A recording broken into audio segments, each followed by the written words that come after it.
Let's get you first. All right, Walter Krusky, Court of Appeal, Associate Justice, 2nd District, Division 3. All right, and Justice Masterson. William Masterson, Associate Justice, California Court of Appeal, Division 1, retired. Excellent. We're just all ready to go. All right, it is my pleasure today to be here talking with my old friend, Bill Masterson, retired Justice of the California Court of Appeal over a number of years, sat in Division 1. My name is Walter Krusky, and I'm currently an Associate Justice of that same court. This is all part of the California Courts of Appeal Centennial, the Appellate Court Legacy Project. We're creating an oral history of our court and all of its justices. Welcome, Bill. Well, I'm absolutely delighted to be here. Good. The service on the court is really the pinnacle of my career. And I have to say, I know that this project, as well as the wonderful dinner that we had, I think it was last year, celebrating the 100th anniversary of the Court of Appeal, is the brainchild of Chief Justice Ron George, and it's just another great step taken by that very, very talented man. So I just wanted to put that down there. Well, okay, we've made a note of it. Yeah. Let me begin to get some information Sure. about you. Now, I understand that you were born in New York on June 25th, 1931. Correct. Were you raised in New York? Till I was 12. And then What was your life like as you grew up in New York? Well, it was during the 30s. I could never figure out whether we were upper lower class or lower middle class. Never solved that problem. Where I grew up, where I was born, was basically an Irish Catholic ghetto. I'd say 95% of the people on the block where I lived were Irish. Roughly half of the adults were immigrants, just from Ireland, and the other half were, like my parents, first generation. So all four of my grandparents were born in Ireland. And, it was the Depression, and I remember it vividly. No extra money. What did your dad or your mom do if they worked? What was their occupation? Well, my mother didn't work. She stayed home. And my father had a number of jobs. He had worked for a while for a bank, and then through a set of unfortunate circumstances, he determined that he should leave New York. And we came to California the first time, 1937, just for a short period of time, 8 months.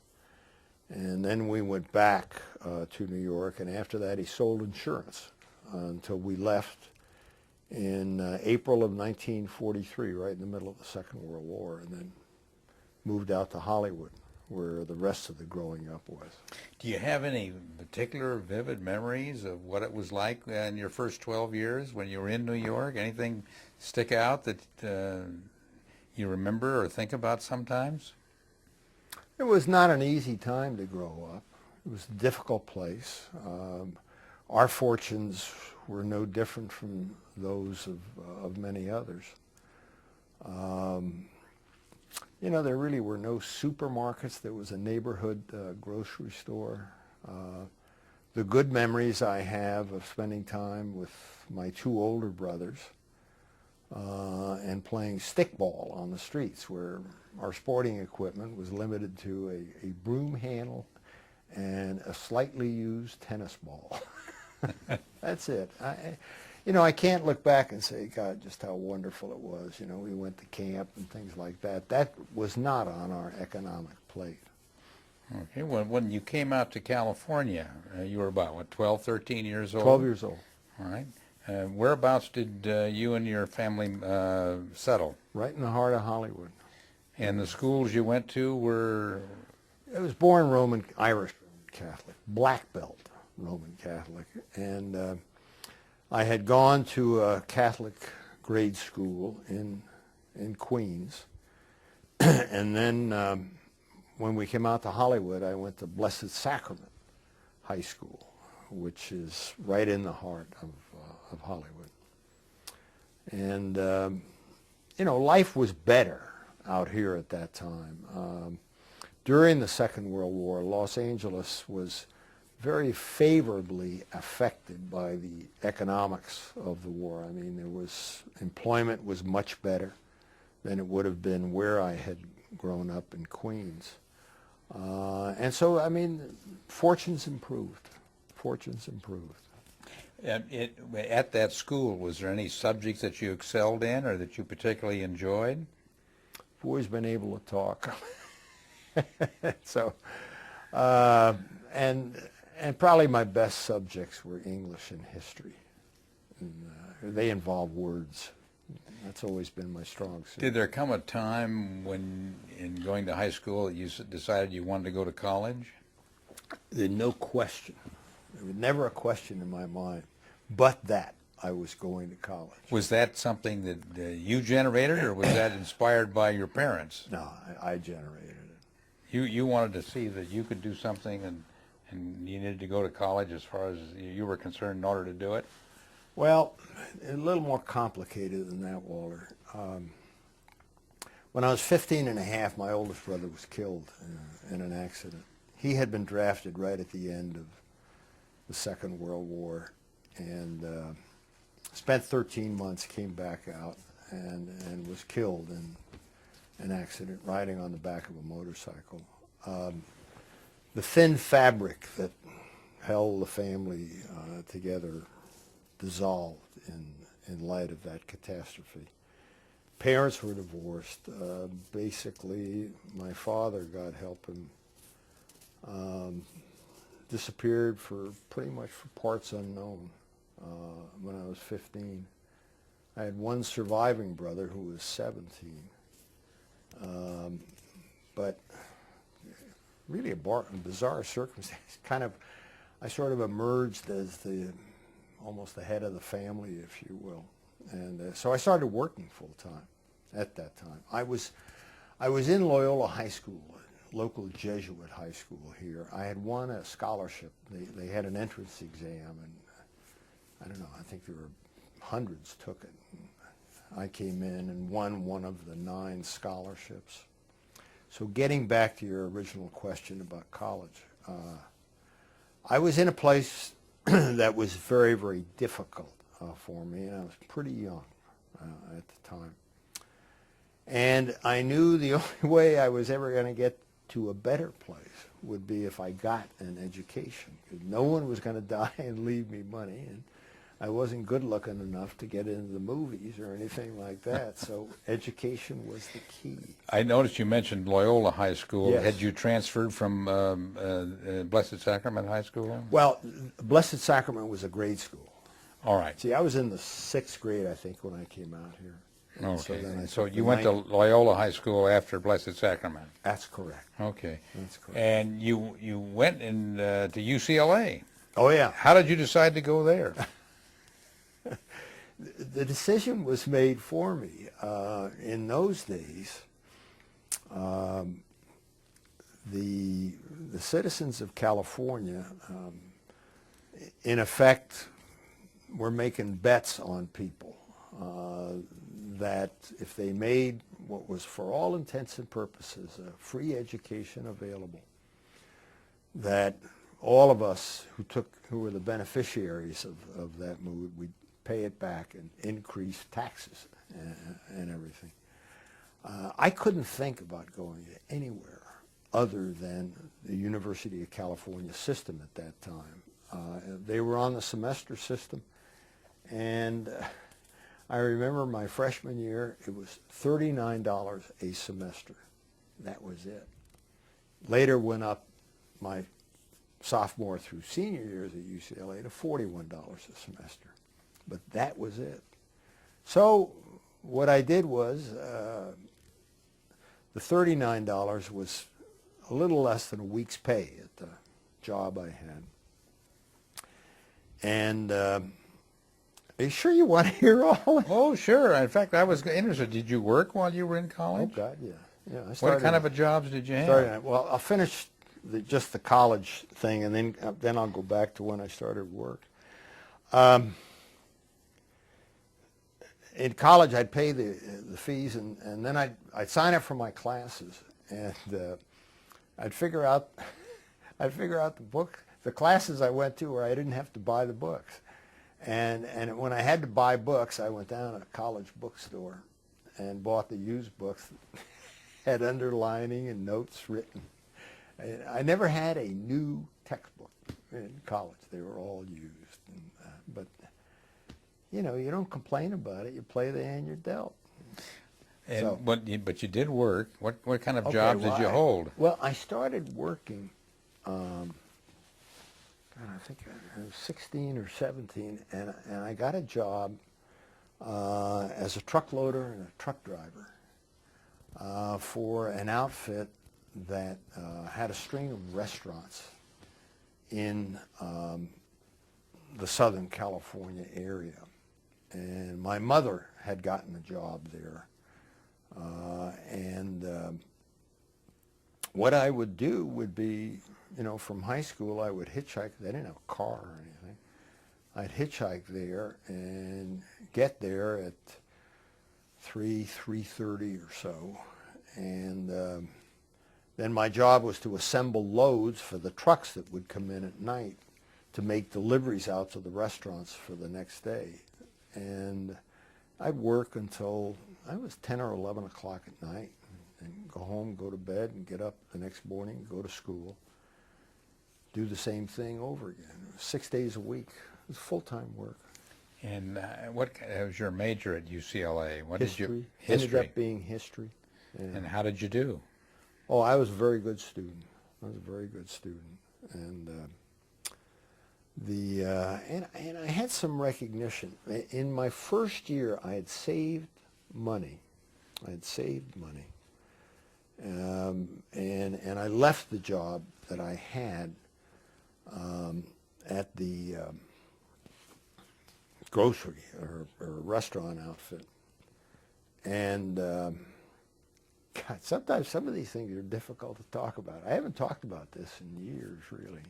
So, but I will. I guess it's all part of oral history. So anyway, I had left because I was thinking, you know, gee whiz, if I can just really take care of that first year, I'll be in good shape, and then I'll get some other type of work. And I didn't have a car or anything, but I had a friend who had a car, so I used to ride with him, and we would meet in the parking lot out at UCLA, and I can remember sitting on the bumper of the car for hours, and he finally showed up. I said, what were you doing? And he said, well, he was going out for the water polo team. And I said, well, what am I supposed to do? You know, you're supposed to be my ride. He says, well, why don't you try to get on the water polo team? I was a pretty good swimmer, so I did. And I got on the water polo team, got a letter. And the reason I reference that is you asked if I was a good student. In my junior year, I was walking through the halls, and I saw that they were having interviews for a Rhodes Scholarship. And I had some idea as to what a Rhodes Scholarship was and who Rhodes Scholars were. And I knew that they wanted some sort of athletic endeavor. And I also knew that you had to be a good student, and you had to demonstrate some need. And I was a very good student. I had a UCLA letter. God damn, did I need. And so I put my name in, and the interesting thing was that most people who applied for the Rhodes Scholarship did so when they were seniors, because if you were a junior, if you didn't have a degree from an American university, Oxford required that you take an entrance exam in Latin. Okay, I had gone to a Jesuit high school, so I had 4 years of Latin and 2 years of classical Greek. So I qualified for this. But I didn't think that I was going to get selected as the UCLA, one of the two UCLA candidates for the Rhodes Scholarship. And to my delight, I was selected. And what they took into account, I think, was under the Rhodes will, what he wanted to see was in candidates was a demonstration of manly virtues of duty, responsibility, things like that. And I was supporting my mother at the time while I was going to school, while I was working full time. And I think that's what kind of tipped it over. So I was a competitor. This goes back to what I said. I had some recognition of what I did. It was a very difficult time. I needed all the pats on the back that I could get, and this was a big one. This was a big one. And you know, I didn't go anywhere when I was a junior. When I was a senior, I was selected again, and I was very hopeful, very hopeful. I mean, this. Remember I told you before that I was in one spot and I wanted to get to another spot. And I thought this Rhodes Scholarship was going to be it. And did get it. One of those things. So. What you graduated from UCLA in what, about 1953? June of 53. What did you do then? Well, I think you're going to tell me you went into the service. Close. Yeah, what had happened was my older brother, he had gotten drafted in December of 1950. The doggone war started on June 25th, 1950, which is the day the Korean War. Korean War, yeah. Which was the day that I turned 19 and became eligible for the draft. I thought this was a deliberate act by the North Koreans, which I never forgave them for. And my brother, who was 2 years older, was drafted. Plus, he was not in school. He really wasn't doing much. And everybody else is going over to Korea. He goes over to Germany, makes sergeant first class, sees Europe, has a great time. I was supporting my mother during this time, and I was a full-time student, so I had a double deferment on the thing. When he was released from the service in late 1952, they reclassified me 1A because they assumed that he was going to take over the responsibility for my mother, which I have to tell you was an unwarranted assumption on their part. Be that as it may, I petitioned saying, look, I'm still a student. You give me 4 or 5 months more, I'll have my degree, please. And they did that. When I graduated, and all this time, I had gone back to work, the truck loading and truck driving. I ran out of money my freshman year in college, and I had to go back to work. And I got my old job back. I was always a good worker. And so I had this all the way up through graduation from college. And then I was just waiting for the draft board. You know, I knew I was going to get caught because they were still shooting in Korea.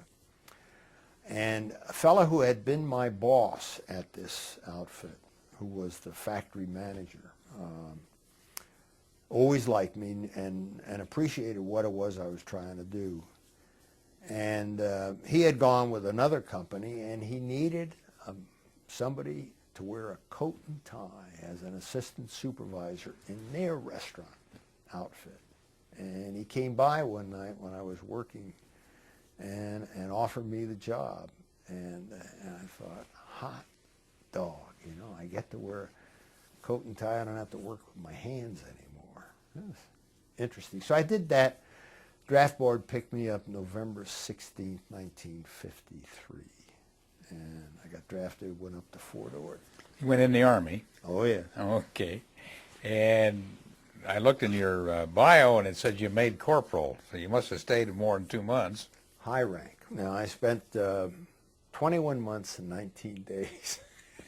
Who was counting? And anything about that experience that you found was important or significant, that, or are you just glad it was over? Well, it's, you know, I really had sort of an old-fashioned idea about it. I mean, I figured it was my responsibility, and I'd do what I was told. And they sent me to, I went through basic training, and then they sent me to a leadership school. They offered me officer candidate school, but that would have required an extra year of service. And so I turned that down. And after I got out of leadership school, and I had what's called an infantry MOS, military occupational specialty, and they sent me up. Fort Ord was a basic training base, 6th Infantry Division, 3 infantry regiments, and I was assigned to Love Company, 63rd Infantry, as the Army equivalent of a drill instructor. And so what I learned to do there was to yell at people, march them, get them out of bed at ridiculously early hours, and generally do those things that drill instructors do.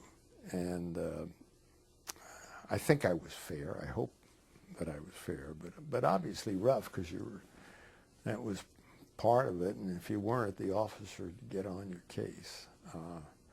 It was, in some respects, it was almost fun, because it was sort of a heady experience for somebody 22, 23 years old, you know. I mean, there's 300 people there, and you yell out left face, and everybody does this, and then you do a right face. And it was funny. And plus, firing the guns was fun, too, so much.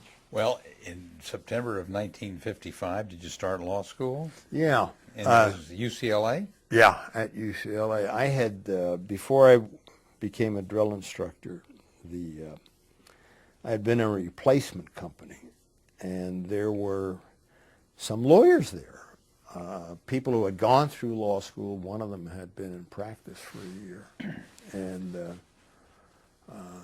they talked bullishly about law school, said it was a good experience. And see, up to this time, what I wanted to do when I finished with a degree in history was I wanted to do graduate work. That was my plan. But the more I heard these fellows talking about law school, I thought, you know, maybe that's something I ought to try. And so I took the LSATs. I took a weekend pass and came down, took law school aptitude test, did very well on it, applied to UCLA, which was still $41 a semester.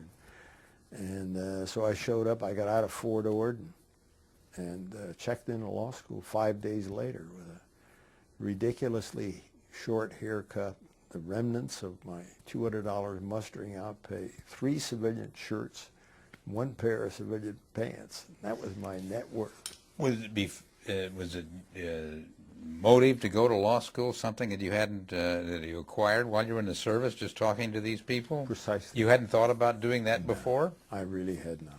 No. I really had not. It's one of these flukes in life, you know, where without your realizing it, you just go on a different direction. It's happened to me a number of times. Well, and did you enjoy law school? Oh, I loved it. Did you do well there? Oh, I did very well. What did you like most about it? I've always looked upon myself as a technician in the law, and that's what I liked the best about it. And I never felt guilty when I was able to prevail on a case because the statute of limitations had run, et cetera, and so forth. That was what I liked best about the law. I know there are others that like the sweep of the law and the social change, things like that, but it was the technical aspects at which I was the best. I did very, very well in things like evidence, and I had no thought of doing trial work, absolutely not.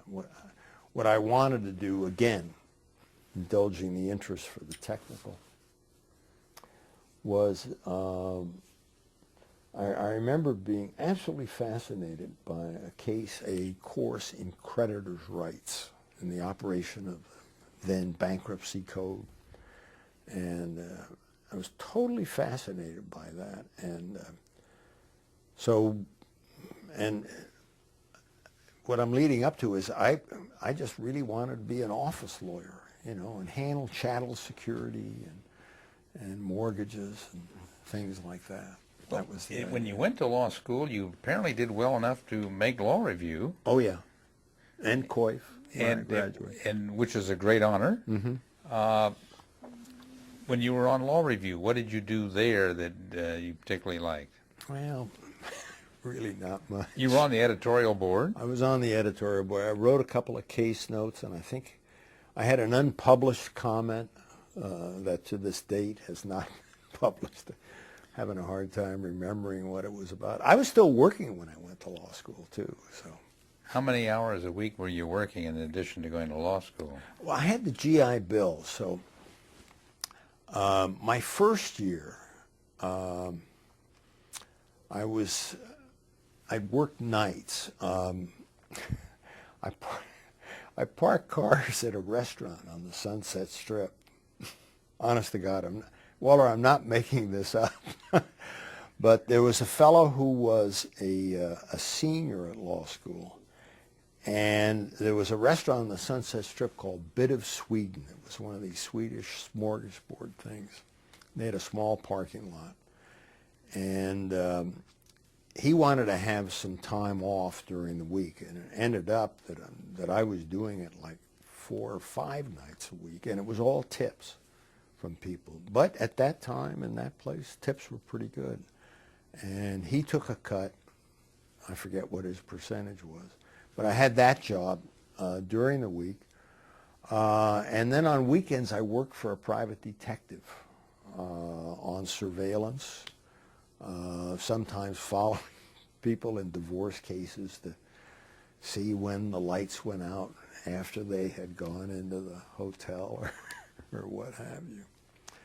And but then my second and third years, I had a break. I was getting married, and I went into the student loan office to make a loan, to get a couple $100 so I could get married. And the fellow who was the loan counselor was a senior in law school, and I knew him very casually. And he was going to be leaving, and he said, "Would you like to have this job?" And I said, "God, yes." And so my second and third years, I actually was never the loan counselor because I talked to an assistant dean when I showed up, and he said, "You know, we want you to be a staff administrative assistant in the office." And which actually paid more money than the loan counselor. So I leaped at the chance. And so I did that during my second and third years, and did it actually all during the summer. I used to continue to do that. So that income plus the GI Bill, I did okay. I did okay. During law school, did you get any sense of anything you particularly wanted to do with your law skills that you were going to have, and your degree, and the practice you'd like to get into? What I indicated, and that was, I thought I wanted to do office work and work with corporations on secured transactions, chattel security, what is now, at that time it was the negotiable instruments law and general laws regarding security interest in property, what is now the commercial code, et cetera, so forth. It was that sort of thing, creditors' rights. And one of the reasons I was hoping to get hired by the firm which hired me was that they really were in Los Angeles very, very high in those very areas. And that was really what I wanted to do. Well, in your senior year, did you give some thought to firms that you wanted to go to work for and make application to them or interview with them? Yes. At that time, there wasn't what has now been almost de rigueur for the last 25, 30 years of summer clerking. At least if there was summer clerking, nobody talked to me about it. And now people, you know, they start thinking about firms in their second year, and most of us at this time, it would be like in March, April of your senior year. That's when you started sending the resume out, and at that time, it was the rare time that the law schools would come to the law school to interview. You were literally knocking on doors looking for work on the thing. I had an offer. The Department of Justice came, and I had an offer. I ended up with an offer from them in the U.S. Attorney's Antitrust Division, but it would have meant moving to Washington, D.C., and I just had no interest in doing something like that, so I just sent my resume out to anybody that would look at it. Some of them talked to me, a lot of them didn't. And the firm that ultimately gave you a job was one of those that you interviewed with? Yes, Huh? Shepard Mullen, Richter, and Hampton. And what did they have you do when you started working with them? General research memos, and through a curious thing, I formed an attachment with James Carroll Shepard, who was the senior partner. And let's put that in all caps. I mean, they don't make them like him anymore. And he and I were pals because he and I were the only Democrats in Shepard Mullen. Now he was the kind of Democrat who was always heading up Democrats for Wilkie, Eisenhower, et cetera, so forth, and so on. I mean, he was really a closet Republican, but he was a true maverick, and he and I got along famously. Well, you were with that firm 20 years. Yeah, just about. And if I remember correctly, that was back in the times when you went with a firm, became a partner, and you stayed with them. And it was almost a scandal if you left.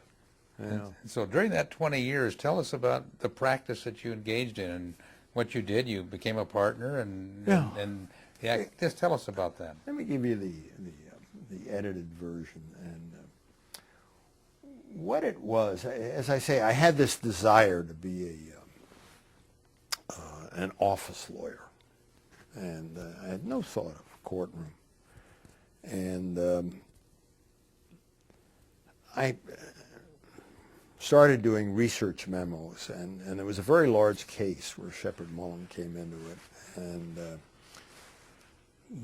so I was grinding out all of these memoranda on this aspect of, and it wasn't even a case at that time, but it eventually turned into litigation, and because I had this background, I would start going to the depositions, and then I started taking depositions, and after a while, I can remember saying to somebody, "You mean they pay you to do this? God, this is fun." I just really had no desire to do litigation, had no exposure to it, and but when I put my foot in that water, you know, I just dived in all the way and loved it, absolutely loved it, and found, you know, that I had pretty good success in doing it.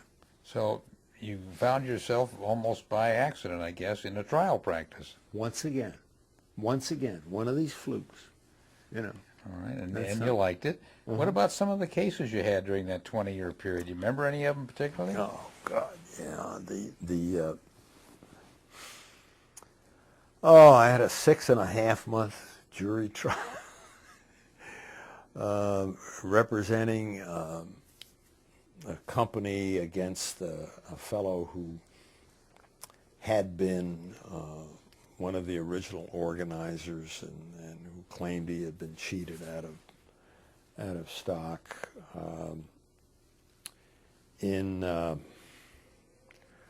Let's see. I defended the Los Angeles Times and Paul Conrad, their editorial cartoonist, in a libel suit that was brought by the president, the then president of Union Oil. That was a 3-week jury trial. I actually tried very early on 2 dog bite cases in the municipal court because Shepard Mullen was doing a certain amount of insurance defense at the time. And pretty much in Shepard Mullen, I don't know, somebody said, okay, we got to go to trial, give it to him. So they'd give it to me because I never turned anything down if it meant that I could go to court, because I liked it so much. I mean, it became my playpen. That's what it was. And I had other cases, but they tend to blur, and plus I think I'd talk too long. I'll tell you about one other one. Dr. Noguchi, the coroner to the Stars, you remember that fellow? Yep. Okay, I was hired by the Board of Supervisors to effect his ouster as chief medical examiner, coroner, and that thing took together, and it's one of the great no-holds-barred cases I ever handled on the thing. We had a 3-week trial before a hearing officer, and then proceedings before the Superior Court because his ouster by the Civil Service Commission was challenged by him. Norman Epstein was on the Superior Court, rejected the challenge. It went through the Court of Appeal. We won there, and then finally the California Supreme Court denied hearing, and it was over. It was a great case. During that 20 years that you were with Shepard, do you remember any of the judges that were then in the Superior Court that you particularly liked? Oh, yeah. Philbrick McCoy was in the Discovery Department, and he was a lot of people didn't care for him, but I got along with him absolutely famously. And the reason I got along with him was that I was always prepared on things, and I worked very hard at what I did, and also I didn't want to be a damn fool, and I've always respected rules, and judges have rules, and California has rules, and even though some of them I thought didn't make much sense, I decided that I would abide by them. And so Judge McCoy was one. I just have very fond memories of him. And then there were a number of others. And these people in my mind were giants. They really were. And, they were sort of crusty. And so you had to sometimes have a thick skin.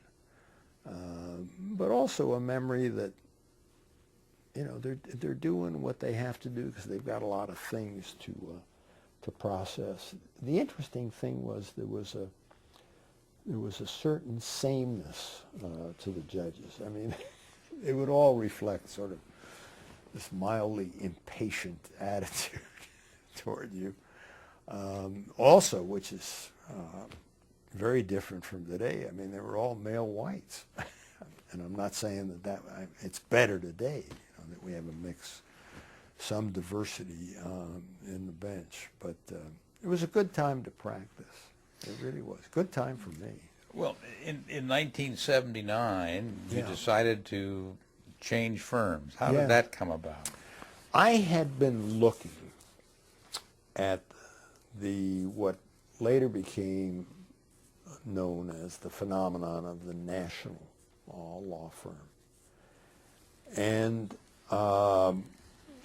I could see that with increased communication, ease of travel. I mean, we had jet planes for a long time, but still, things were still sort of isolated between the East Coast, Northwest, Southern California. And as Los Angeles, particularly Southern California, became more important in the financial sphere, there were some firms from the Midwest and East that were opening up offices most of the time for a particular specialty, whether it was labor law, for example, or some other particular specialty.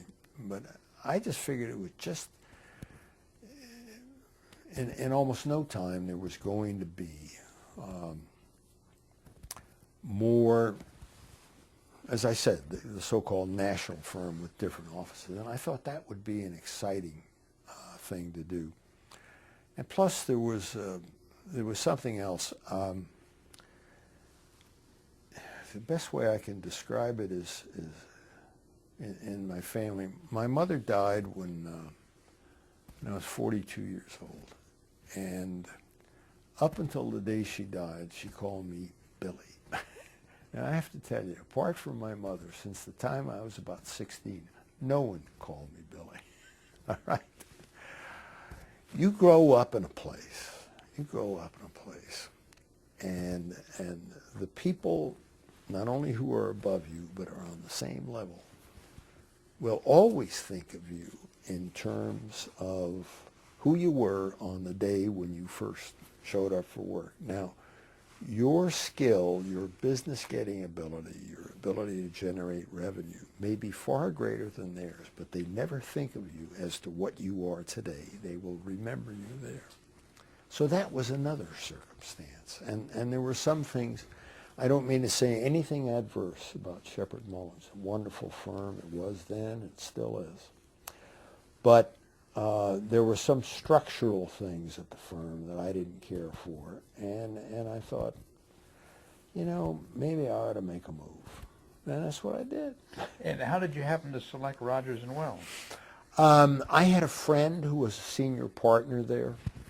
He had done, he and I had represented the same client, Litton Industries. And indeed, I had, for a 2-year period in the 60s, I had been at Litton as corporate counsel in charge of all of their litigation. I had basically taken a leave from Sheppard Mullins, Litton. I had handled a couple of large cases for them. They liked me. And so I was supervising all of these lawyers. God, I was only 35 years old, but I was running all of Litton's litigation nationwide. And this lawyer was one of the people. So I knew him from that experience. And indeed, when I went to Litton, I wasn't sure whether I was ever going back to private practice. But after I was there for about a year, it was, you know, the siren song of the courtroom caught me again. And so I had an obligation to Litton to finish the task, and that was organizing all of their cases. So they would at least know what they had. So they really didn't know when I went there. And I had set up a reporting system and had engaged good counsel for them in all of their different locations. So anyway, back to your question about Rogers and Wells. I called this fellow up and I said, have you ever thought about opening a Los Angeles office? I'm thinking that I might want to move. So one thing led to another, and I opened their office for them. Were you perhaps the instigator of their, or at least the catalyst for their decision to come out here? Oh, I'm sure that I was. I am sure that I was, because they had two major clients. Rogers and Wells had two major clients in Los Angeles at that time. One was a major entertainment client, and the other was also another very, very large operation. And so there was logic to their opening an office. So. And how many people did you start it out with? God, myself and 2 lawyers.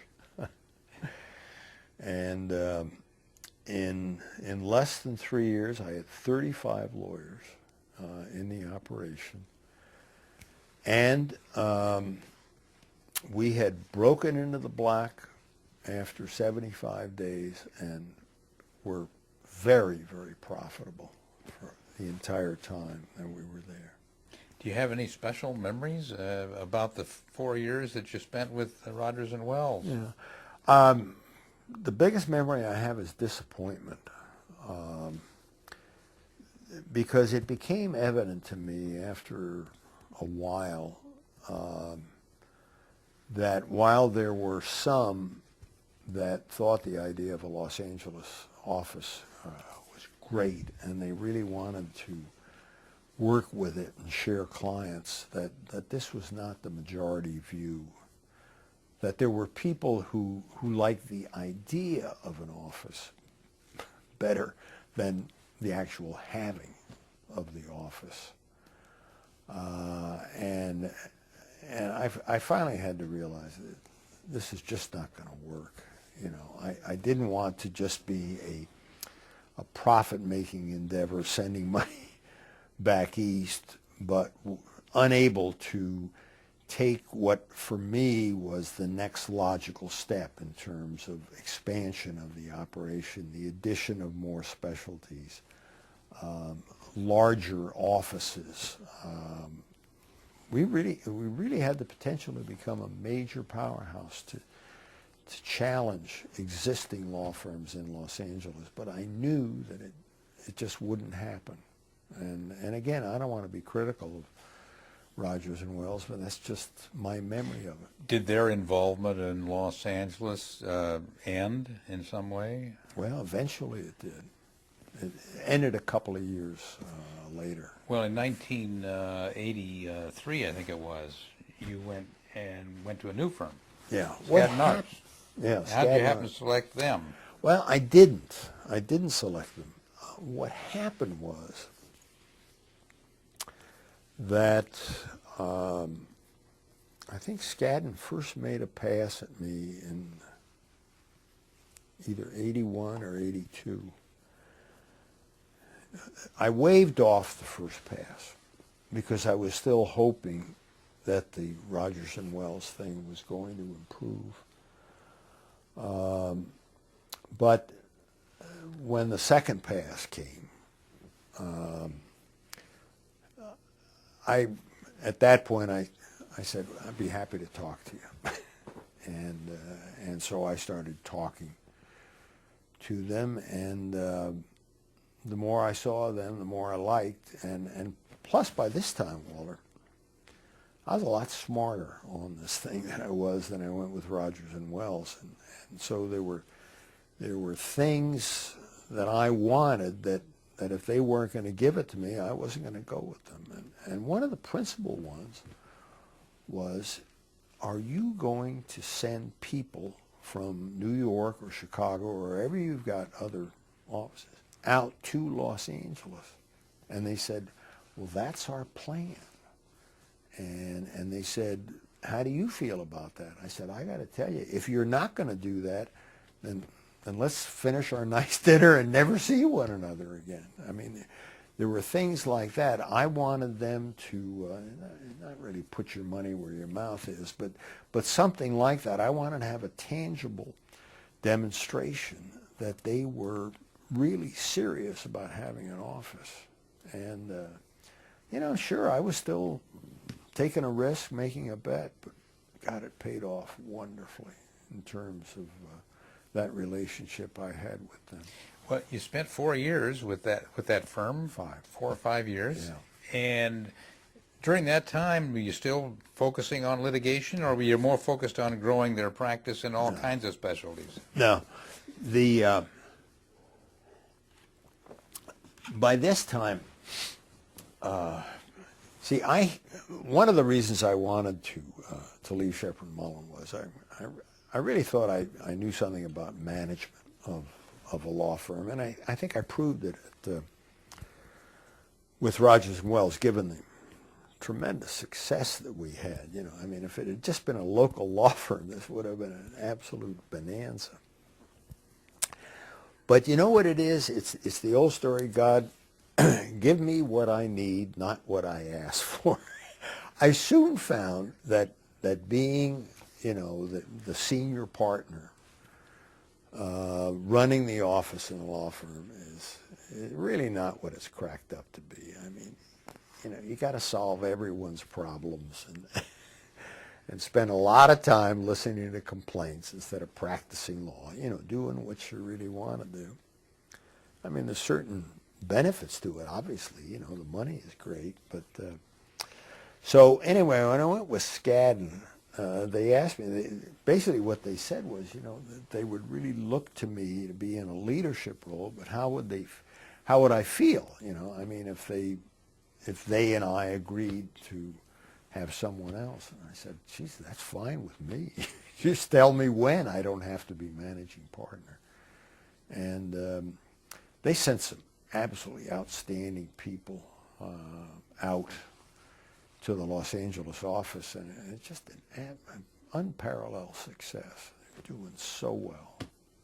I just went to their new partners dinner a couple of months ago at the, you know, I'm now one of the graybeards at Skadden, one of the quote founding fathers of the Los Angeles office. And you feel proud of that, I'm sure. Oh, I am.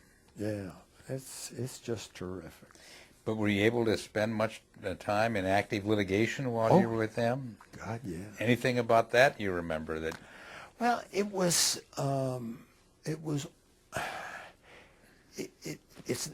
an upgrade of the level of my practice. It was just that there was just so much more of the kind of things that you just love to get your teeth into. And I mean, for example, during the Texaco acquisition of Getty Oil, I mean, this was takeover litigation. So there's a lot of feints and jabs, and it's almost like the start of a war. You know, we'll send 2 tank divisions through here, and then we'll have 3 paratroop regiments in Delaware and everything. And it was really terrific stuff. But in the meantime, I mean, I had almost an individual boutique practice where I used to try a lot of cases on referral from other lawyers. And I mean, I'd never take them right on the eve of trial, but if it was something that someone was in and they said, this is taking too much time, would you be willing to take it over? I'd be happy to do it, you know, thinking that it would go to trial, because that's really what I like the best, the actual trials. And I had some good ones, right up until the end, until I went on the bench. Well, and the end came in what, about 1987? Yes, sir.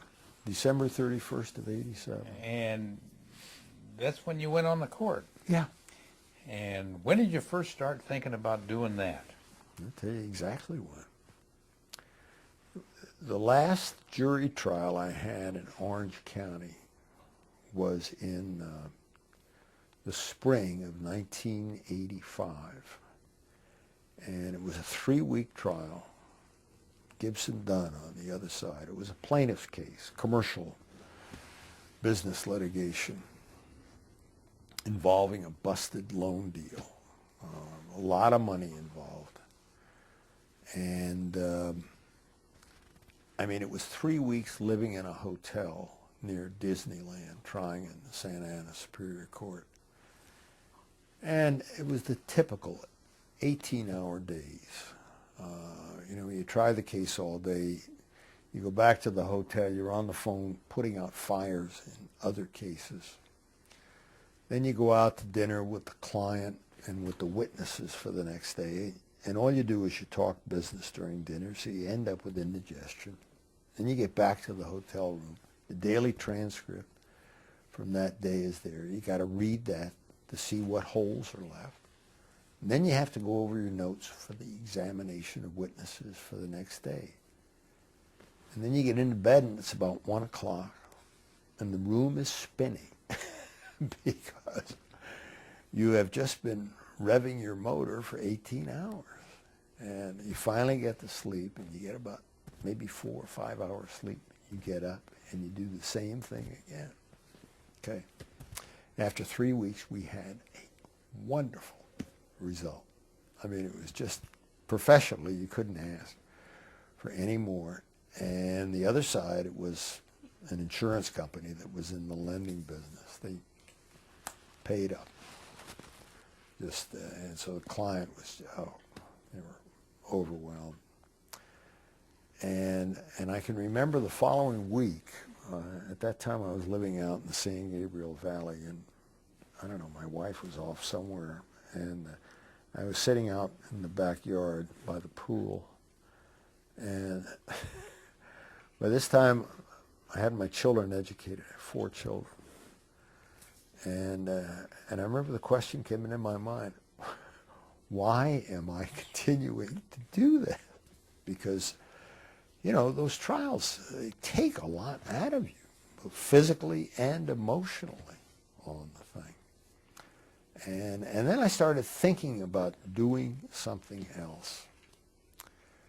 And I didn't want to just do nothing, although that would have been feasible from an economic standpoint.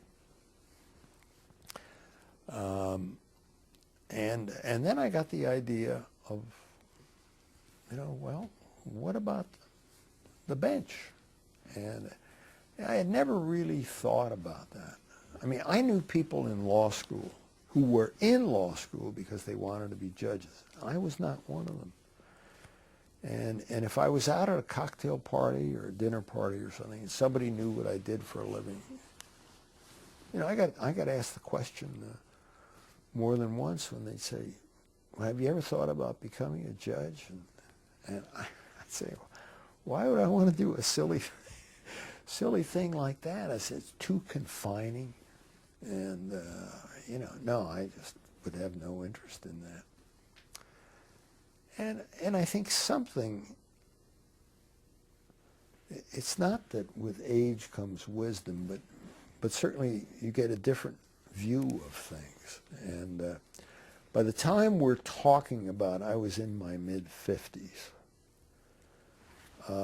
When I was in my late 40s, I participated in a program put on by the LA County Bar. It was their pilot program on giving information to voters about candidates for judicial office. You remember that they had? And I did that twice, and then I was asked the 3rd time to do it. And I said, I didn't want to do it anymore. And Dan Fogel was the chair, and he said, why not? You know, we really need you as a representative of trial lawyers. And I said, I'm not comfortable. I'm not comfortable judging people, because I really wasn't. It was just uncomfortable passing judgment on something. That was in my late 40s. Well, by the time I got into my mid-50s, I think I had lost that inhibition, obviously. So I then started talking to people about going on the bench. I think you were either the first or the second that I talked to. It must have been the second, because God, who put us in contact? Doug Dalton. Yeah, he said I ought to talk to you. And I trooped down. Where were you, Torrance? Yes. We had lunch. That was in 1986. 1986, yeah. And then I put it on hold for a while. I remember telling you that I thought it was a great idea. I know. I know you did. No, you gave a lot of encouragement. And I tell you, coming from you, I paid close attention. And I never forgot it. But I put it on hold for a while. Because my wife said, are you sure you want to do this? You know, you've been so happy. Okay, fine. Let me look at it in a while. And, you know, I continued trying cases. But then it was funny. How is our time? Am I taking too much time? You have plenty of time. All right. Okay. Because I guess this is relevant to going on the bench. There I was again in a jury trial. Only this time it was in Los Angeles. It was in the local federal court. And I had the defendant in the case, major entity. And I could not settle this case. I mean, it was a case I wanted to settle for. This case was an example of how sometimes you don't get the good facts. And couldn't settle for less than 7 figures and everything. And we tried the case, did the best I could. And the jury went out to deliberate. And I'm in my office early the following afternoon. I got a call from the clerk. saying they had a verdict. And so I said, thanks for the call, I'll be right up. And he said, well, take your time, because the plaintiff's lawyer was from Century City. I said, no, I got nothing else to do. And so I went up there, and I knew the clerk, because I had tried a lot of cases. It was for Andy Houck. And I knew the clerk really well. And I remember he said, it was really funny, he said, I got to run down to the clerk's office and file these papers. Would you get the phone? So I said, sure. So I'd answer it, courtroom of Judge Houck. The phone never rang, though. So I was all by myself in this courtroom, in the imposing courtrooms that they had there. And I can't tell you how many times I had been in that position, waiting to see whether I was going to get an element of personal validation, if they found for my client, because you can't help but put some of yourself on the line. Just, it's the siren song and it's the curse of trial practice. At least it was for me. Up there. Sure. So anyway, I'm sitting in this courtroom, awaiting the verdict, all by myself, and I can remember thinking to myself, I said, well, I wonder what they did. I wonder what they're going to do. What's the verdict? And I said, I sure would rather have won than lost. But when it comes right down to it, I really don't think I care. And at that point, it was almost like a revelation. And I just said, and this is in the late spring, early summer of 1987. And I said, I got to do something else, because I think I was losing the edge, that I think you have to have. I mean, you really got to want to win. You've really got to want to really care. And I just had this thought, and I said, no, and at which point I said, that idea of the bench, I think I better revive that. The rest is history, You put in an application, and Yeah. I had been talking to my good friend Judy Sherlin, and because we had a Republican governor, Governor Duke Major. I've been a registered Democrat all of my life. But where I grew up in Queens, in an immigrant neighborhood during the Depression, I didn't meet a Republican until the family moved to California. I mean, I have voted for a lot of Republicans in my life, but I keep the label, of registered Democrat. I mean, it's sort of a family loyalty, kind of a cultural, I can't explain it. I just never have switched. And I wasn't going to switch. I didn't want to look like a Rice Christian or something.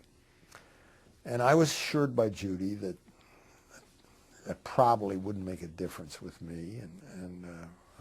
Okay. Because I had never been a political lawyer, head of lawyers for whoever, what have you. And sure enough, then I got the call for the Superior Court. And the funny thing is, I knew I could do the work.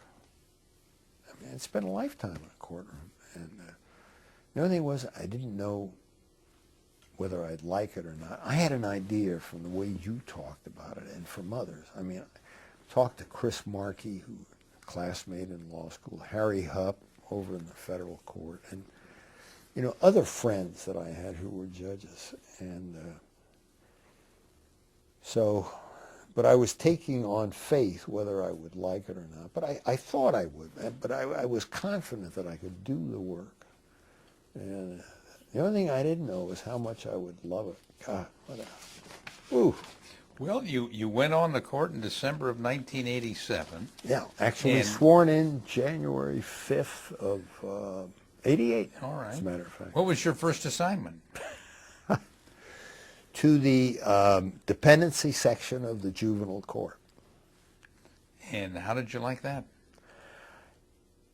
It was, I mean, for those who don't know what dependency is. It's the section of the juvenile court that deals with bad parents. Delinquency deals with bad kids.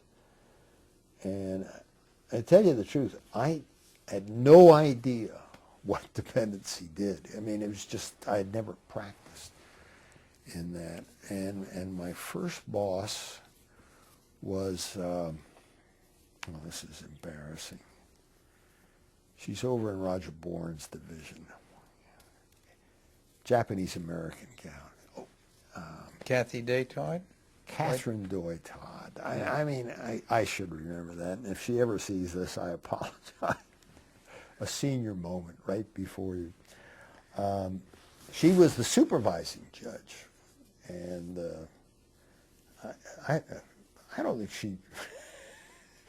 I don't think she was ready for what she was getting. I mean, he was this guy coming from Skadden Arps, and I had this incredible office in the high-rise office building and everything. And a lot of people objected. They didn't want to be sent to the dependency court. And so I said, well, can you tell me what's involved in this work? And so she outlined what it was, and I told her, I said, well, God, that sounds like really important work. And I think she almost fainted, you know, because that wasn't the usual reaction that she had. And I spent 3 months in the dependency court. It's the most important professional work I've ever done in my life. Thought it was incredible. I mean, it was, many times it was a wrenching, emotional experience when you saw what people were doing to their own children and everything. But God, the wonder of it, the absolute wonder of it.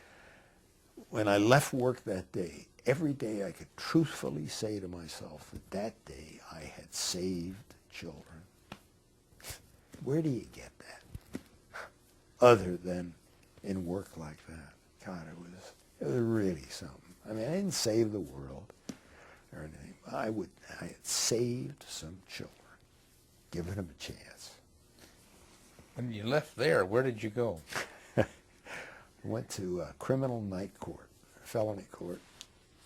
My exposure in the Dr. Noguchi case was really the first brush I had had with the area of criminal law. Not that the Noguchi thing was a criminal case, but a number of my witnesses in this case involving the chief medical examiner coroner were people from Sheriff's Crime Lab, LAPD Crime Lab, matters such as that. And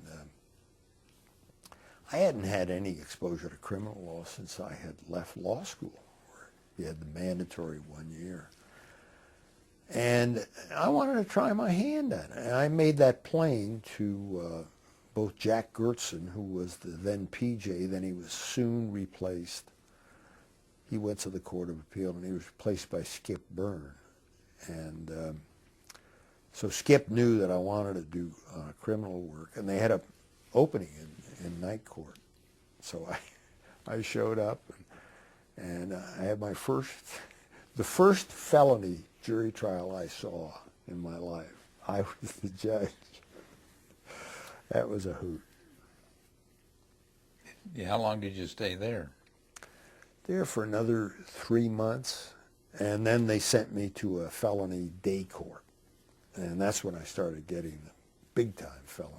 And how long did you stay in trying criminal cases? Well, for the total 5-year period on the Superior Court, I had a criminal department for 3 out of the 5 years. For years 3 and 4 of being on the Superior Court, Rick Torres, at the end of my 2nd year on the court, in other words, years 1 and 2 were basically criminal, and year 5 was criminal. But at the end of my 2nd year, Rick Torres, who was a friend, and I had done a lot of work before him when I was a lawyer, he called me up and he said that he was losing so many of his trial judges to several trial judges. He was losing them to ADR work and also to the Court of Appeal. And would I take a civil assignment? And I said, can I ask you a couple of questions? He said, sure. And so I said, I don't want to go to Central Civil West. And I don't want a fast-track department, because I felt that I would just be like a traffic cop if I was in. He said, no, at that time they still had half of the civil trial judges who were getting their cases from master calendar. And I said, Rick, I'm going to call you tomorrow. The answer's going to be yes, but out of courtesy to my supervising judge in Pasadena, where I was, I just want to tell him what I'm going to do. He said he understood. And so I then had it turned out to be really a civil, complex commercial litigation. That's what he wanted to do. But he had to give me a couple of medical malpractice and a couple of intersection cases, because there were some of the older judges that weren't getting the complex commercial cases and who might have been jealous if this new kid got them. Sometimes rank doesn't have its privileges. Well, in the 5 years, you had a dependency assignment and a criminal assignment and a civil assignment. Mm-hmm. How do you rate them as the ones that you got the most satisfaction out of, or Criminal. criminal? I mean, in terms of importance, dependency, right up there. Only 3 months. God, I'll never forget that. But criminal, you had the feeling like you were a frontline soldier.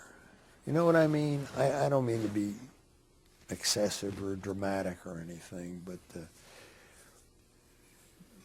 I remember Joseph Wamba, who was a client I had. I successfully defended a libel case against him. You know, the fellow that writes the police novels and everything. And he was always talking about the thin blue line, you know, that separates us from the savages, from the criminals. And not that I thought I was ever a police, but I felt I was a part of that effort. You know, the overwhelming percentage of people are law-abiding, reasonable people, but there is an element, unfortunately, you know, that just totally immoral. And I just felt it was really important. This was, you know, the law was the only thing between us and the jungle. I mean, that's almost a cliche, but that was the way I looked at it. And doing this, yet at the same time working within the process of the law was very, very important. In trying those criminal cases, did you try most of them jury trials, or were you do many bench trials? I did a lot of bench trials after they got to know me. And I never gave lawyers a bad time, and because I think that practicing law is a really difficult way to make a living. It takes a lot out of you, and it's hard. And some people, when they go on the bench, I don't know, God, you would, you know, all of a sudden they say, you know, maybe they got jerked around by judges when they were in practice, and now they're going to take it out on somebody else. And I always thought that was just plain stupid. And so I never did that. And so it's not, you know, that I was that nice, but I, you know, I didn't give people a bad time just to be giving them a bad time. And I always remember I spent my second year on the bench in Pasadena, and then I had civil for 2 years. And that second year that I spent in Pasadena I had a criminal department. In years 3 and 4 in civil downtown. And then I went back to Pasadena for year 5.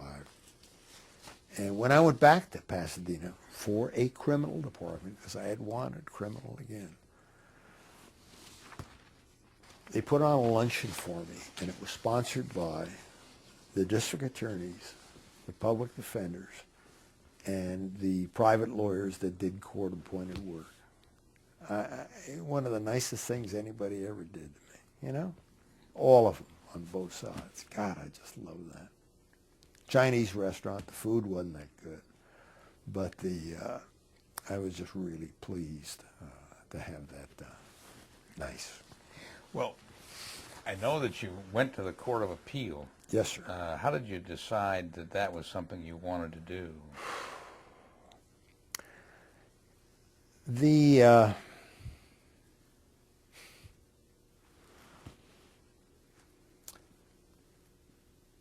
I don't know. My life has been a series of segments, where I've done something. I mean, like I was with Shepard Mullen for about 8 years, and then I was at Litton Industries, and then I went back to Shepard Mullen, and it's not that I wasn't able to hold down a job. It's just that I've done different things, and there were people that I talked to about going on the Court of Appeal, and the first person I spoke to about going on the Court of Appeal was Walter Krosky. Do you remember that? Yes. I remember. Because at this time I was I guess I was pushing 60. And not that I was slowing down particularly, but again, your perspective on things changes. And, I had absolutely loved my time in the trial court. And it's not that I was getting tired of it any more than I got tired of practicing law. It's just that I thought about doing something else. And I had the sense from talking to you, Walter, that this might appeal.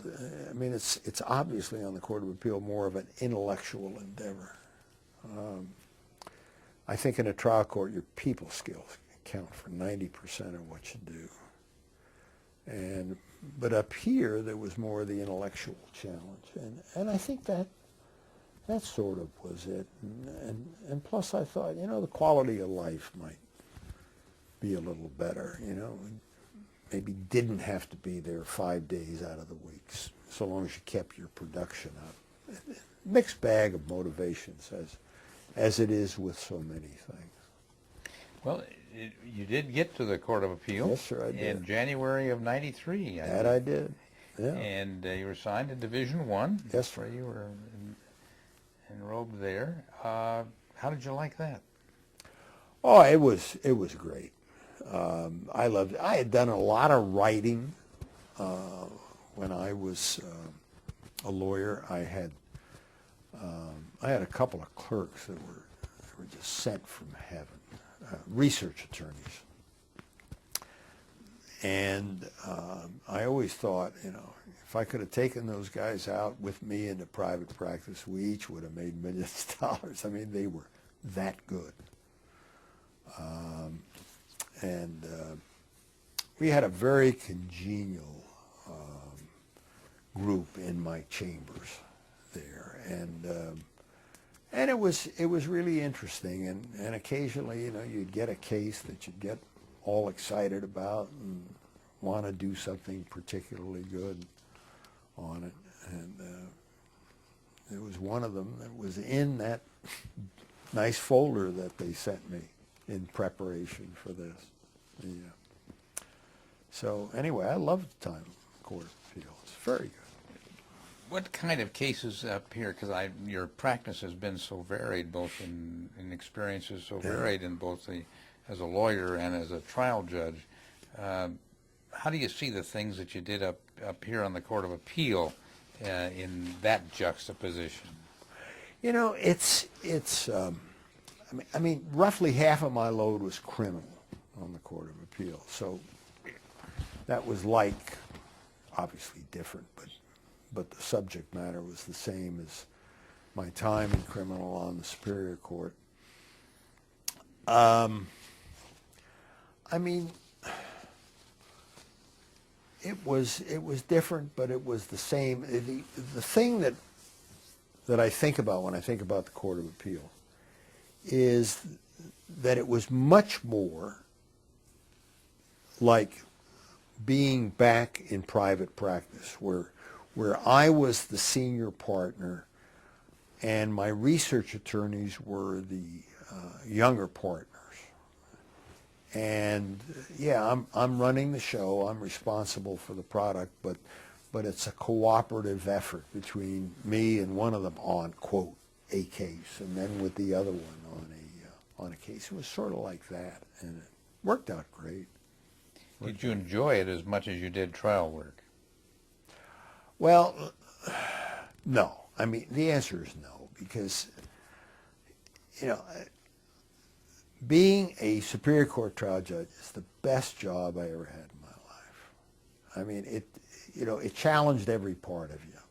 You know, how do you get along with people? How do you control unruly lawyers? How do you control unruly defendants? What do you do when this big, hulking criminal defendant busts out of the jury box, and as you're hitting the panic button, you're hoping that your bailiff is going to tackle him before he gets up there to get you? That happened to me in Pasadena.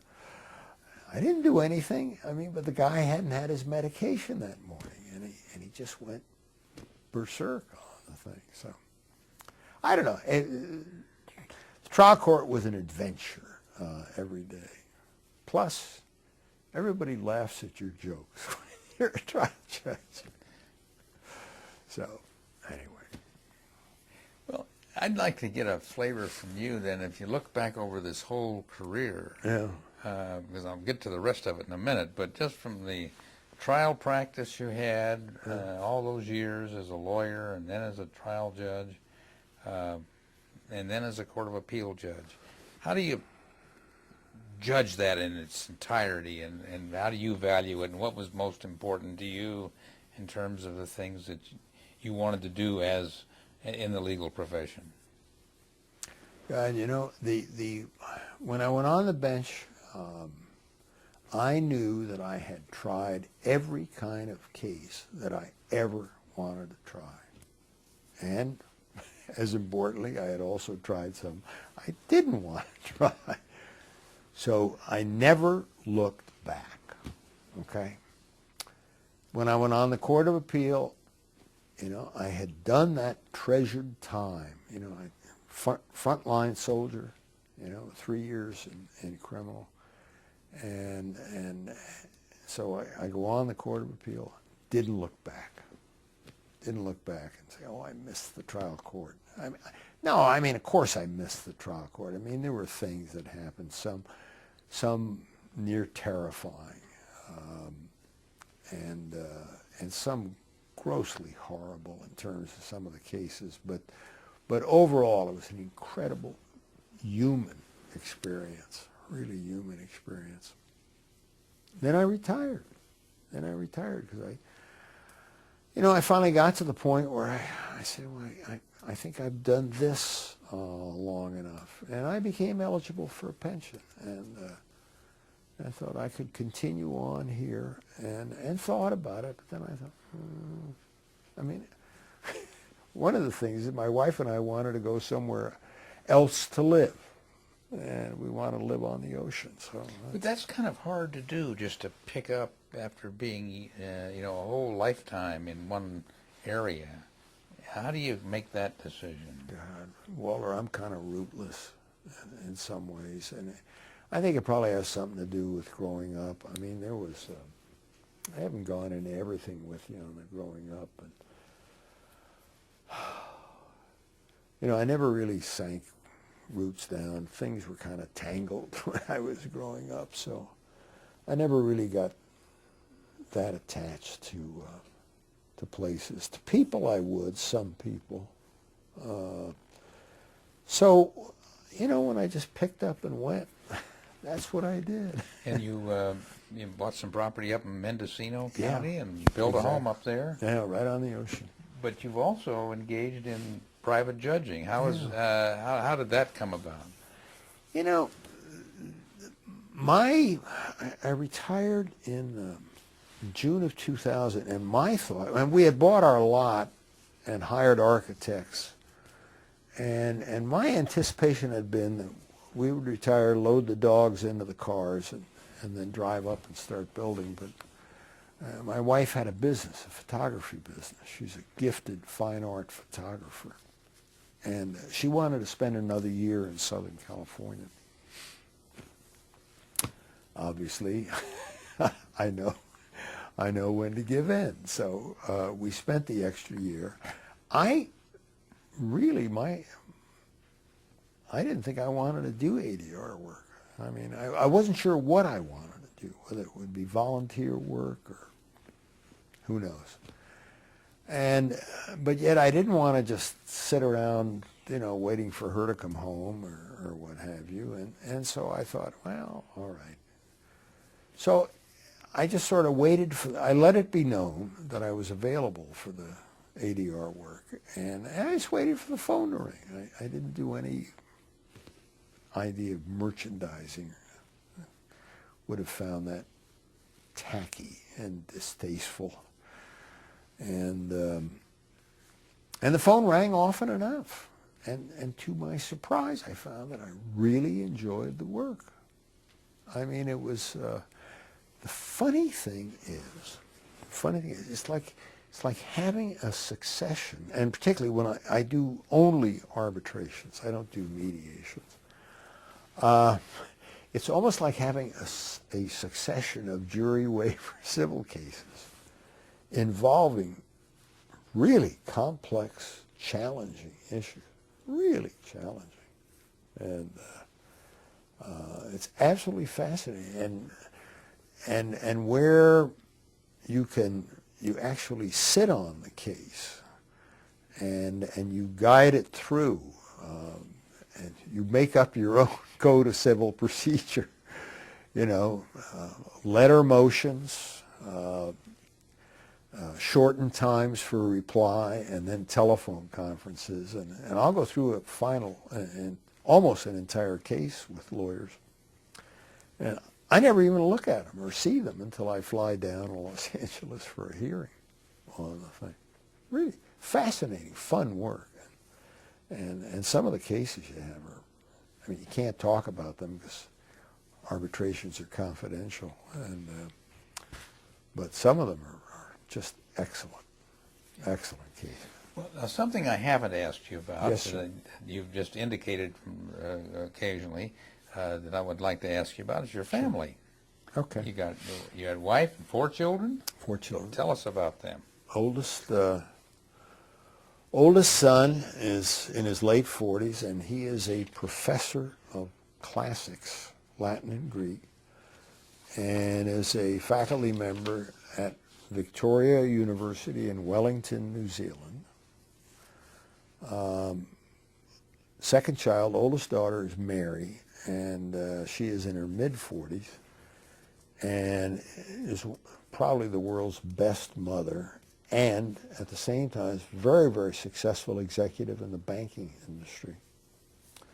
Third child, Timothy, has a bachelor's and a master's and is a counselor for bad kids in the Sacramento area. And then my youngest, Barbara, is right up there with her older sister as being world's greatest mother. And she is an assistant United States attorney. Was in Los Angeles, and then she and her husband, a Secret Service agent, relocated because he was relocated by the service to Burlington, Vermont, and she was then hired by the U.S. attorney in Burlington, Vermont. My wife, as I mentioned, is a gifted photographer, fine arts photographer. I have 4 grandchildren that are the absolute light of my life. I have a 7-year-old granddaughter pushes me around. So Well, do they get a chance to come up and see you in Mendocino? Oh, it's a very attractive spot. I know, but do they get a chance to come and you bring them out there whenever you can? Every time I can. And we have an annual Hawaii outing for all children and grandchildren. And my wife and I take everybody to Kona Coast for a week. And then it's like a family reunion that we do. Works out great. In terms of looking at your view of the law, how would you rate being a judge as opposed to being a lawyer? Oh, there's absolutely no comparison. I mean, being a judge is so much better than being a lawyer, but of course you can't hope to be any good as a judge unless you've been a lawyer for quite some time. But in terms of the benefit of being a judge, the day I became a judge, the stress went out of my life. And that's almost 20 years ago. And I mean, I had a good life beforehand, but being a judge, I mean, I never worried about my cases. And when I left chambers at any time, cases stayed on the desk. I didn't take them home with me. And not so when I was a lawyer. Oh, God. Well, you remember. Yeah. Well, what do we do, or how do we go about encouraging lawyers to become judges? If I do a lot of this. I'll have a lawyer in an arbitration. Now, obviously, I can't talk to them until it's resolved, but I'll ask them if they're the kind of person that I think, would have that degree of temperament, because temperament is the overarching requirement for this. I mean, you don't need to be a rocket scientist to do this work that I did and that you're still doing. And it's not to say that it's not beneficial to be smart. I mean, if you're smart, you're going to get a lot more business done. But to me, temperament is the key. I remember Chris Markey. I had lunch with him, and similar to the one I had with you, and he said, "You want to know the 4 things that make a really great judge?" And I said, "Well, sure." He says, patience, intelligence, patience, and patience. And it wasn't until I had on the robes that I realized just how wise that advice was. So, if I have someone that I think, looks good, knows his stuff, is smart enough, but has got good temperament, I'll contact him. And not only because it would be nice to be with them, but have you ever thought about going on the bench? And of course, the economics kill a lot of the discussions. But I do what I can. I don't know, you can't advertise for judges because you never know who'd show up. You get a bad judge on the bench, God, the amount of damage that that one bad judge can do to people. And it's not just money damages, it's just the scarring that some people have to go through, some poor litigants or lawyers. I mean, I saw that. I served on Judicial Performance Commission for years, and God, I see some of the horror stories. People that never should have been let into a courthouse. Terrible. So I don't know if it would be much help on recruiting judges. Do you feel like your career has provided you with a judicial philosophy that you think is the one we should all have as judicial officers? I don't know that it's a thought. I don't know that I'd elevate it to be a philosophy, but it's something that I came to realize gradually when I was judge. And then I can remember expressing it when it formed, a couple of years after I've been a judge for a couple of years. And I expressed it to my youngest daughter, who was on the verge. She had spent 2 years in private practice. And she referred to herself as a discovery goddess and a motion queen, and said that the work she was doing in private practice, civil practice, didn't challenge her passion, so she became an assistant U.S. attorney. And when she did that, and by this time having dealt with prosecutors, I can remember telling her this, which some might call a philosophy. I don't don't put it up that high. Here's the realization that I came to. The law is, and within the law, there is process. And as judges, I'm a part of that process. I'm a very important part of that process. But I am not the process. And that's where a lot of judges go wrong. They start thinking that they are the process and that they can do no wrong and they can do whatever they damn well feel like. Do you think that judges should be, to use the analogy to a sport, the umpires just call the balls and strikes, or do they have some greater purpose to make sure that in this case, in this time, in this place, a particular justice results? Going back to the process, balls and strikes, that's kind of a homey type thing, but I have to tell you, I think it's more that way rather than trying to find justice. How in God's name do I know what justice really is? All I ever know about a case, all I ever hear about a case is what the lawyers elect to tell me. Maybe if I could spend some time talking to the parties and really get to the root of the thing, then I might say, oh, well, the just resolution is this. But the process doesn't let me do that, and I have to respect the process. What does a judge do, for example, when he sees a case from the evidence that has been presented so far, a particular side has merit to its position, but the lawyer is not handling it very well or is doing things that are jeopardizing the case rather than advancing it?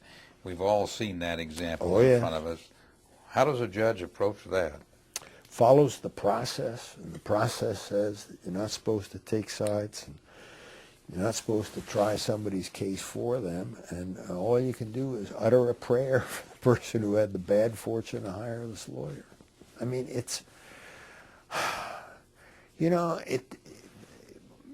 To me, the best way to do the job is to remember where you are and who you are and what you are not.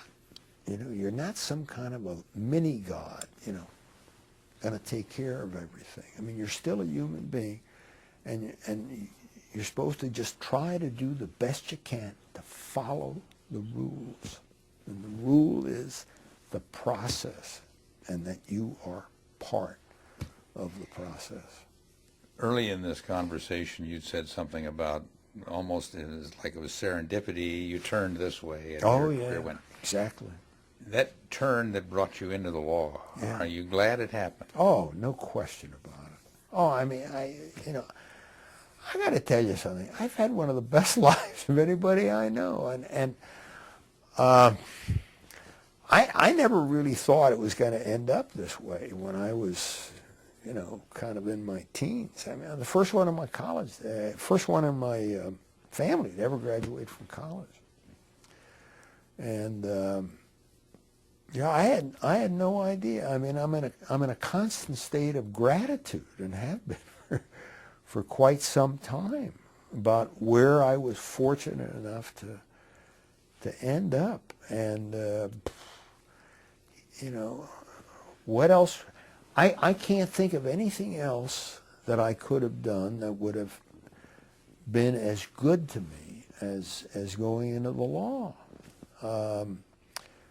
There was, we'd have to have time for another interview to hear my discourse on where the law has gone over the last 40, 50 years or anything. But are you disappointed in where it's gone? No, absolutely not. It's, in 1960, the Democrats took over again, and government started getting bigger, and big business was getting even bigger yet. Lawyers emerge as the interlocutors between big government, big business, and the rest is history. The law firms started getting bigger because, what I'm talking about is luck. I mean, I was born at the right time. Bad time for the Korean War, but the right time in terms of the change in the law. Yeah. You know, when you and I went to law school, you didn't go to law school to, you know, make a, I don't want to say wealthy or anything like that, but to have a chance of making the money that, you know, somebody who went into business would be. You'd certainly do better than if you hadn't gone to law school, but not that much. And that's really changed now. Really changed, and changed during our lifetime on the thing. And you know, you can't sneeze. You can't sneeze at that. So, if there was anything that you'd like to see different, or in our system, or in the way the courts work, what would that be? God, you know, it would sound so kind of silly. I mean, discovery is still it's still going crazy, and it's such a waste of time. So much of it.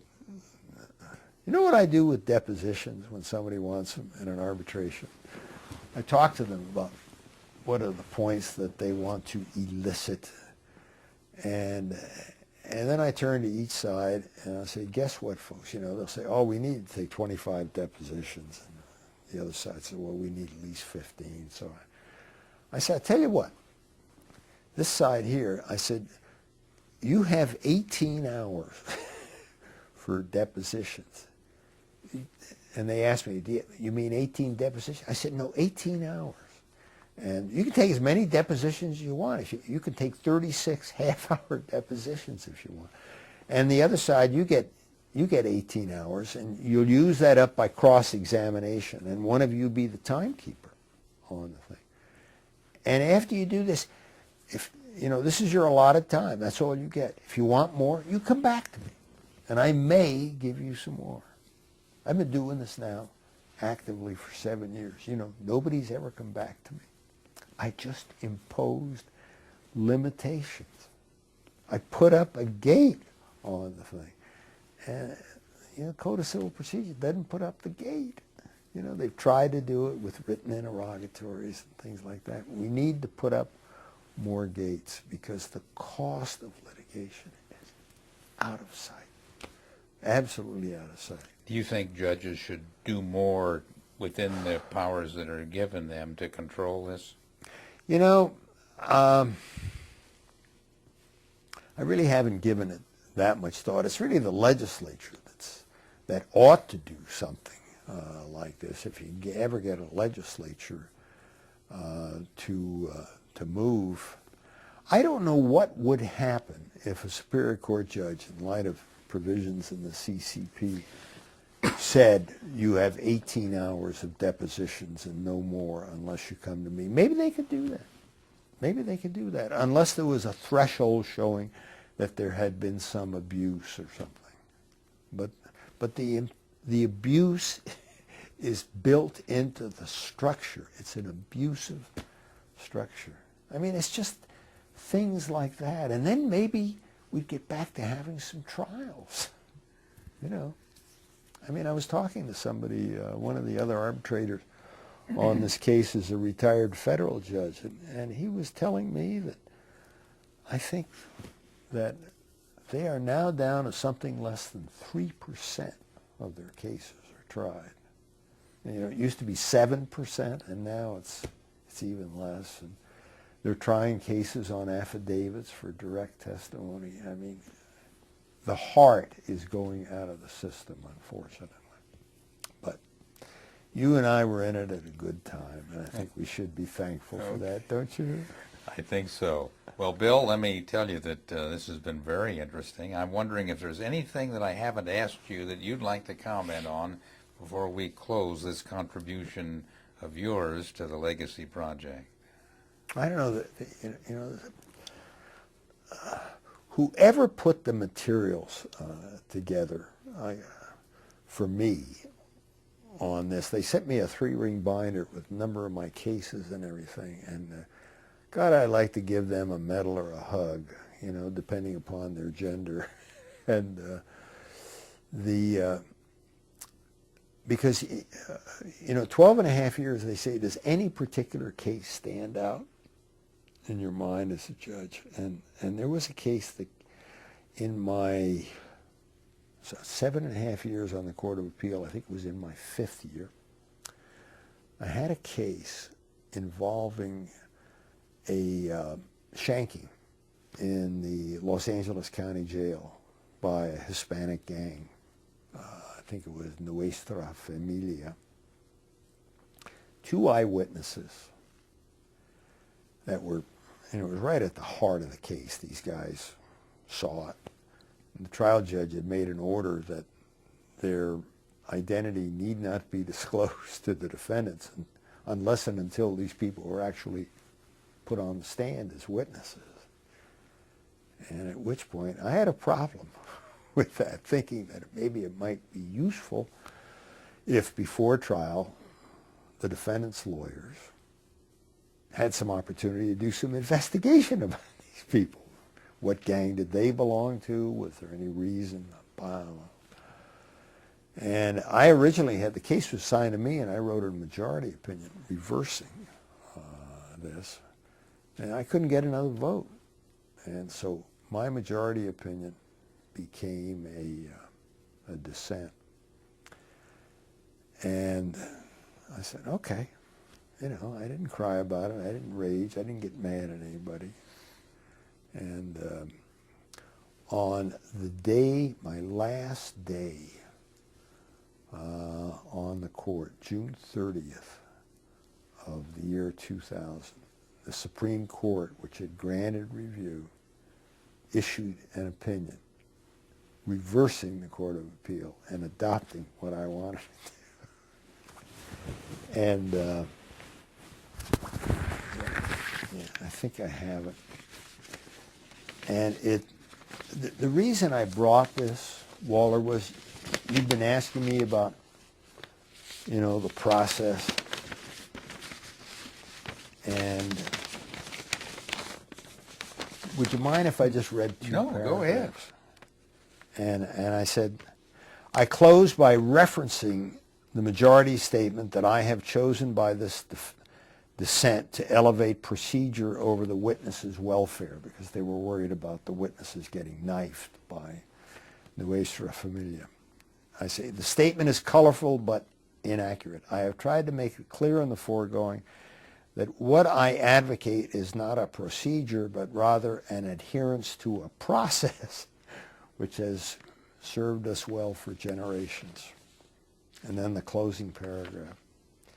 Probably the greatest strength we have as a society is our ability to overcome the real or perceived threat du jour, whether it be organized crime in the 30s, claims of internal subversion in the 50s, or terrorism and militia groups in the 90s. We survive these by dealing with them within the framework of our democratic institutions, not the least of which are those guarantees of a fair trial that I see damaged by the majority opinion. Of course, the temptation is ever present to abridge these guarantees when faced, as the majority puts it, with forces of social disintegration and anarchy. Dangers to the witnesses in this case and in many other cases are real, but as a society we have survived much, and we will surely survive the threat posed by the gang activity of today.